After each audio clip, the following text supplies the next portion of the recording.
तो WhatsApp guys, कैसे सब सभी। मेरा नाम है विजुअल एंड आज हम लोग स्टार्ट करने वाले हैं collections in Python. So before starting this new topic, let's recall the previous topic that was iterations or loops in Python, means episode 10 and 11. So in that we learned how what are the loops, what are the loops in Python, what are the types of loops in Python. There were two types of loops: for loop, while loop. We also saw how can we use break statements. Okay, so today we will start a new topic, that is collections in Python. So let's begin with it. So what are collections? तो पहले बात आती है कि collection क्या होते हैं।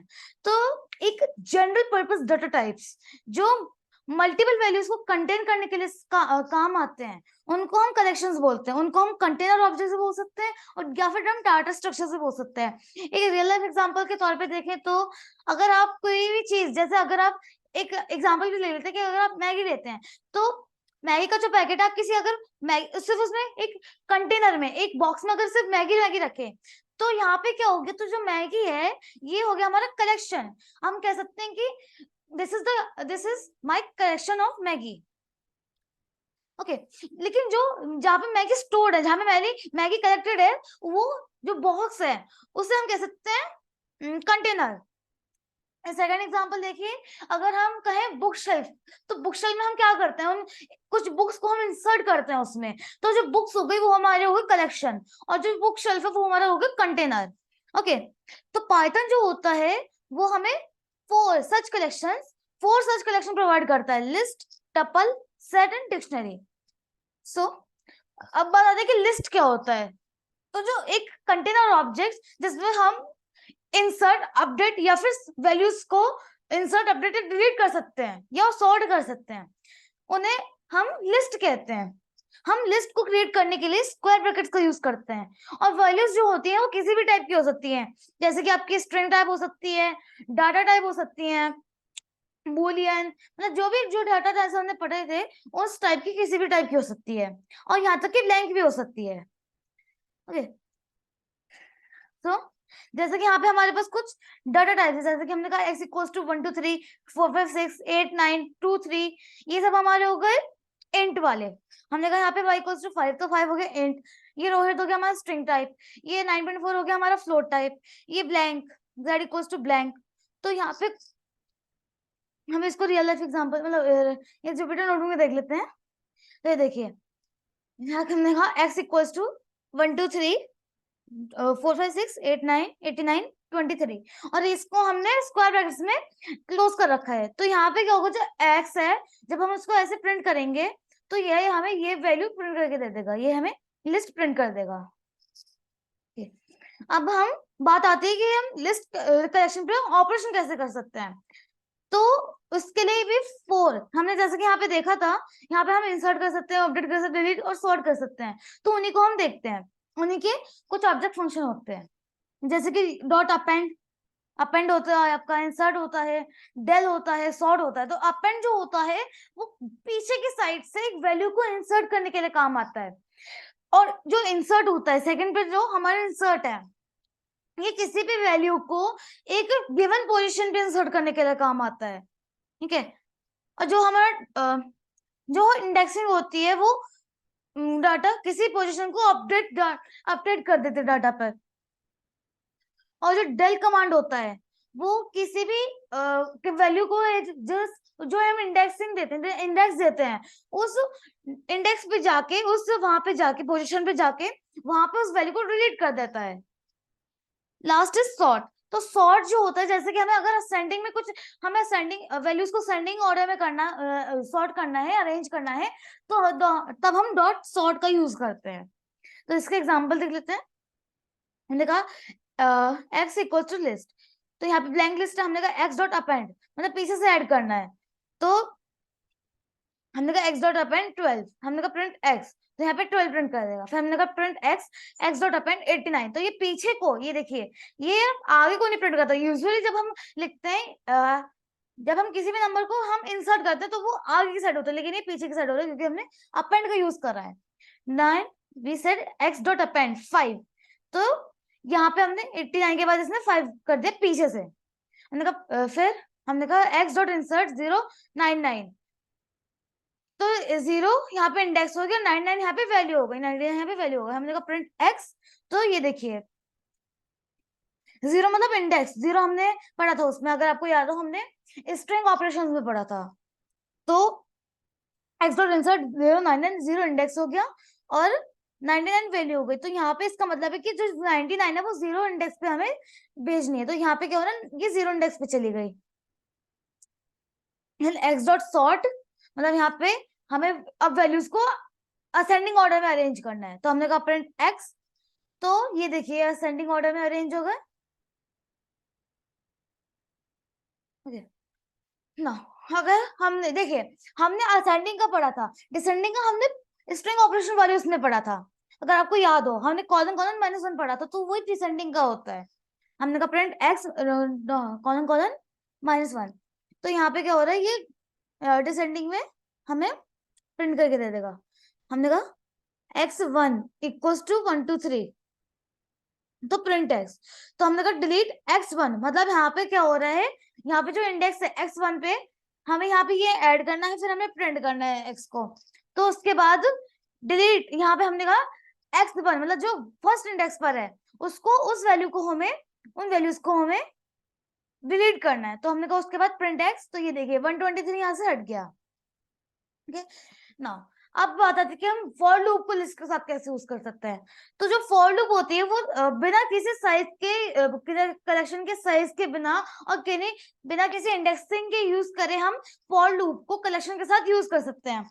इसके सिंटैक्स होती है फॉर, देन वेरिएबल का name, then in, then collection name, then हमें कॉलन लगा के फिर एंटर मारना है, फिर स्टेटमेंट लिखने हैं। फॉर एग्जाम्पल हमने यहाँ पे लिया है x इक्वल्स टू 9 2 3 8 12, तो ये हमारे लिस्ट में है। हमने कहा for n in x print n, n का मतलब है यहाँ पे नंबर्स को हमें प्रिंट करना है। तो यहाँ पे क्या होगा, ये प्रिंट हो जाएंगे सारे। अब बता दी कि टपल कलेक्शन क्या होता है। तो जो लिस्ट कलेक्शन का रीड ओनली वर्जन होता है उसे हम टपल कलेक्शन होता है।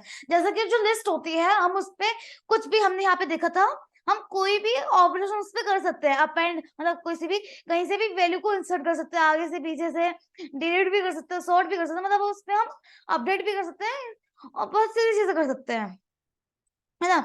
तो उससे क्या होता है, हम लिस्ट में हर चीज एडिट कर सकते हैं। लेकिन अगर हम चाहते हैं कि हमारी लिस्ट को कोई भी एडिट ना करे, बस उसे पढ़े, तो वो हम टपल का यूज करते हैं। तो वो होता है read only version list collection का। तो इसमें क्या होता है, ये जैसे कि मैंने बताया कि टपल कलेक्शन जो होता है वो बस वैल्यूज को रीड करने देता है यूजिंग इंडेक्सिंग, बट वहां पे वो इंसर्ट, अपडेट या फिर डिलीट, वैल्यूज को डिलीट करने के लिए अलाउ नहीं करता। और जब हमें टपल बनाना होता है तो राउंडेड ब्रैकेट्स का यूज करते हैं हम, और या फिर अगर टपल, फिर हमें ये राउंडेड ब्रैकेट्स लगाना होता है जिससे हम किसी भी लिस्ट को टपल में कन्वर्ट कर सकें। ओके, इसका एग्जांपल 1 देखते हैं। हमने कहा x इक्वल्स टू 4 9 12, ये हमने डायरेक्ट टपल बना दिया अभी। हमने कहा प्रिंट x, हमने कहा प्रिंट x1, हमने कहा पहले तो हमें टपल को प्रिंट करना है, मतलब x को प्रिंट करना है। फिर हमने कहा x के जो फर्स्ट इंडेक्स पर है उसको प्रिंट करना है, फिर हमें उसको डिलीट करना है। लेकिन यहाँ पे हमने क्या पढ़ा, जो टपल होता है वो बस रीड ओनली करता है, डिलीट कर मतलब किसी भी चीज को ऐड करने नहीं देता। तो जैसा कि हम ये करेंगे डिलीट, तो उस पे उस कमांड में हमें एरर शो हो जाएगी। ये देखिए, देखिए ये दोनों कमांड एग्जीक्यूट हो गई, लेकिन जब बारी आई इस कमांड को एग्जीक्यूट करने की तो इसने यहाँ पे एरर शो कर दी। इसने कहा type error, tuple object doesn't support item deletion. Okay, इसका एग्जांपल 2 देखिए। हमने कहा x इक्वल्स टू 3 9 12 11 5 6, मतलब आपको वैल्यू डालनी है। फिर हमने कहा प्रिंट x, तो ये हमारी हमें लिस्ट चाहिए हमारी। हमने कहा y equals to tuple x, हमने क्या करा अब यहाँ पे y में कि x जो है उसको हमने टपल बना दिया। फिर प्रिंट y, हमने कहा उसके बाद y को प्रिंट कर दो। तो पहले x को प्रिंट करना था तो x प्रिंट हो गया, फिर हमने कहा y को प्रिंट, तो y प्रिंट हो गया। फिर हमने कहा फॉर n इन y, मतलब अब हमें नंबर्स को लिस्ट से बाहर निकालना है, मतलब अब प्रिंट करना है। हमने कहा प्रिंट n, तो ये देखिए नंबर्स प्रिंट हो गए। ये देखिए एग्जांपल दोनों के, ये देखिए, है ना।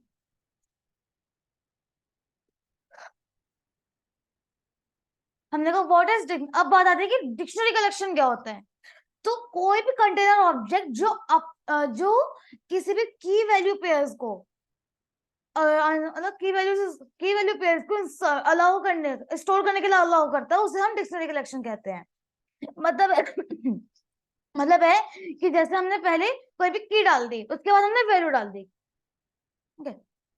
हम डिक्शनरी को बनाने के लिए ब्रेसेस यूज करते हैं।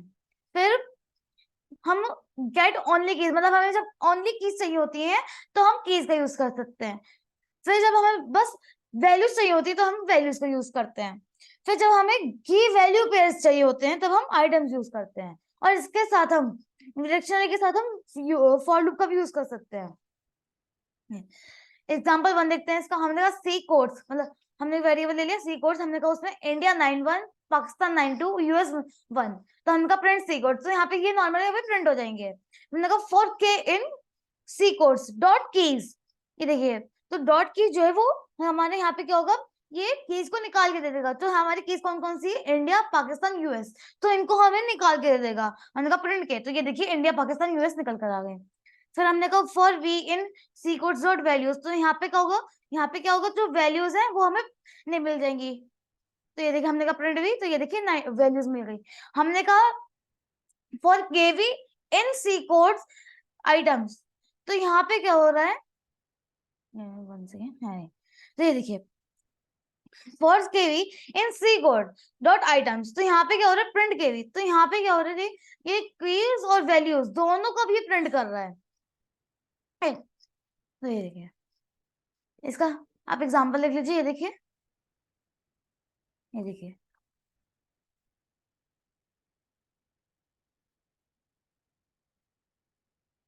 ये देखिए, इसका एग्जांपल 2 देख लेते हैं। हमने पहले क्या करा, अब यहाँ पे एग्जांपल 2 में सी कोड्स मतलब वेरिएबल को असाइन करा, फिर हमने उसको हमने डिक्शनरी को असाइन कर दिया, फिर हमने उसमें 3 यहाँ पे हमें इंसर्ट कर दिए। हमने कहा प्रिंट सी कोड, तो ये डाटा इसमें इंसर्ट हो गया। फिर हमने कहा फॉर के, तो मतलब हमने फिर से रिपीट करा, तो फिर से ये देखिए फिर से पूरा प्रोसेस रिपीट हो गया। हमने देखिए, ये देखिए वैल्यूज आइटम्स, तो ये देखिए अब बता दी कि सेट कलेक्शन क्या होता है। तो एक ऑब्जेक्ट, कंटेनर ऑब्जेक्ट जो अपने अंदर यूनिक वैल्यूज को स्टोर करता है, उसे हम सेट कलेक्शन कहते हैं। अब इसमें क्या होता है, जैसे कि लिस्ट जो होता है उसमें बहुत डुप्लीकेट वैल्यूज हो सकते हैं, लेकिन सेट में कभी डुप्लीकेट वैल्यूज नहीं होती। और सेट को बनाने के लिए भी हम ब्रेसेस यूज करते हैं। अब बात आती है कि डिफरेंस क्या हुआ फिर सेट और डिक्शनरी में। तो ये देखिए, तो जो डिक्शनरी होती है वो अपने अंदर की वैल्यू पेयर्स को की वैल्यू पेयर्स को स्टोर करती है, लेकिन जो सेट होता है वो अपने अंदर बस यूनिक वैल्यूज को स्टोर करता है। तो डिफरेंस ये होता है, इनका मेजर डिफरेंस होता है ये।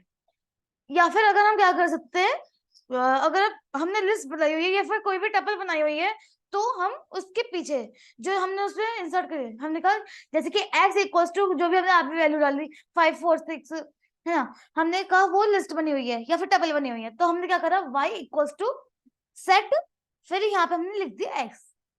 तो इससे क्या होगा, ये मैं आपको दिखा दे रहा हूँ, ये देखिए, ये देखिए, देखिए हमने जैसे कहा यहाँ पे, सॉरी,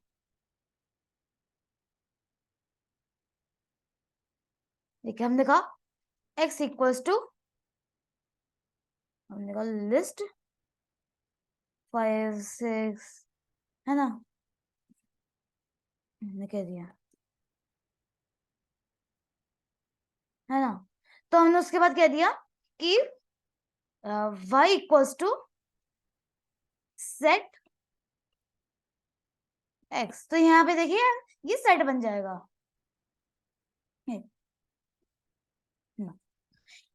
इसका एग्जांपल देख लेते हैं। जैसे कि मैंने अभी आपको बताया कि हमने ऐसे कोई भी वैल्यू इंसर्ट कर दी, तो यहाँ पे क्या हो रहा है, एक्स में जब हम लिस्ट में वैल्यूज इंसर्ट कर रहे हैं 5 9 12 5 89 12 60 7 5 प्रिंट एक्स, तो यहाँ पे क्या होगा, ये लिस्ट है तो यहाँ पे सारी वैल्यूज प्रिंट हो जाएंगे। लेकिन जब हमने कहा वाई सेट एक्स तो प्रिंट वाई, तो यहाँ पे क्या होगा, ये जो 5 टाइम्स, ये जो 5 3 टाइम्स आ रहा है, जैसे कहते हैं नोटिस करा होगा यहाँ पे, तो ये क्या होगा, ये बस वन टाइम आएगा जब हम इसका सेट बनाएंगे। तो ये देखिए आउटपुट कुछ इस तरीके का आएगा, 67, देन 5, देन 9, देन 12, देन 89। हम इसके साथ भी फॉर लूप यूज कर सकते हैं, जैसे कि हमने कहा फॉर v इन y, तो प्रिंट v, तो यहाँ पे क्या होगा, सारी वैल्यूज को ये प्रिंट कर देगा। ओके, ये एक बार आप देख लीजिए एग्जांपल, ये देखिए, है ना। ना अब जैसे कि अभी हम क्या देख रहे थे कि ये जो सारे आउटपुट जो आ रहे थे हमारे अभी तक, ये अलग अलग लाइन में आ रहे थे फॉर लूप के बाद जब हम यूज कर रहे थे। तो हम इसको एक सेम लाइन में कैसे इनपुट आउटपुट में ले सकते हैं, तो हमें प्रिंट फंक्शन के साथ जब हम यूज कर लूप के साथ प्रिंट फंक्शन यूज करते हैं, तो वो line by line, new line by defaultly, तो डिफॉल्टली वो क्या करता है, न्यू लाइन में आउटपुट कर जाता है। जैसे कि हमने कहा फॉर वी इन वाई, तो ये जो वैल्यूज एक लाइन में आ रही है, ये इसको 67 को एक लाइन में, 5 को एक लाइन में, 9 को एक लाइन में, सबको अलग अलग ये प्रिंट करता है एक एक लाइन में, है ना।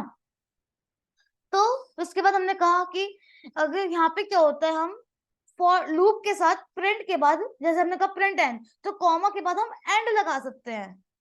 तो एंड क्या होता है, प्रिंट के अंदर आता है एंड इक्वल्स टू, फिर हमने सेमीकोलन लगा दी, मतलब ये लगा दी कॉमास। उसके बाद ये जो होता है एंड, ये लाइन सेपरेटर डिफाइन करता है, मतलब ये होता है कि जो एंड पैरामीटर होता है वो लाइन सेपरेटर को डिफाइन करता है। इसके बीच में गैप डालेंगे तो ये गैप दे देकर वैल्यूज को प्रिंट कर देगा। गैप नहीं डालेंगे, बस ऐसे ही कॉमास लगा देंगे, तो इन्वर्टेड कॉमास, तो ये इसको गैप देगा नहीं। मतलब जैसा हम इसमें करेंगे, जैसा जो हम इसमें सेपरेटर लगाएंगे, उसके बेसिस पे ये वैल्यूज को सेपरेट करके हमें दे देगा। ये देखिए, ये देखिए, हाँ ये देखिए, हमने कहा x इक्वल्स टू, हमने लिस्ट बनाई, वैल्यू डाल दी, हमने कहा for n in x print n and, है ना। तो यहाँ पे क्या होगा, ये हमने इसमें गैप दिया है, तो ये गैप दे देकर हमें वैल्यूज प्रिंट कर देगा। फिर यही, तो हमने इसमें कर दिया, तो फिर हमने इसमें कहा कि हमने इसमें गैप नहीं दिया है, तो ये हमें वैल्यूज ऐसे प्रिंट करके देगा।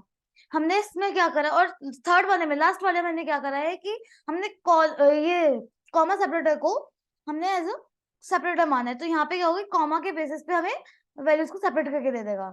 ये आज के लिए आपके असाइनमेंट है, सेल्फ प्रैक्टिस के लिए अगर आप कर सकते हो तो वेरी गुड, नहीं कर सकते, अगर आपको कहीं भी इसमें डाउट आता है तो आप मुझे कमेंट सेक्शन में बता सकते हैं, मैं आपको इसके सॉल्यूशन प्रोवाइड कर दूंगा। आज के वीडियो के लिए बस इतना ही। Thanks for watching.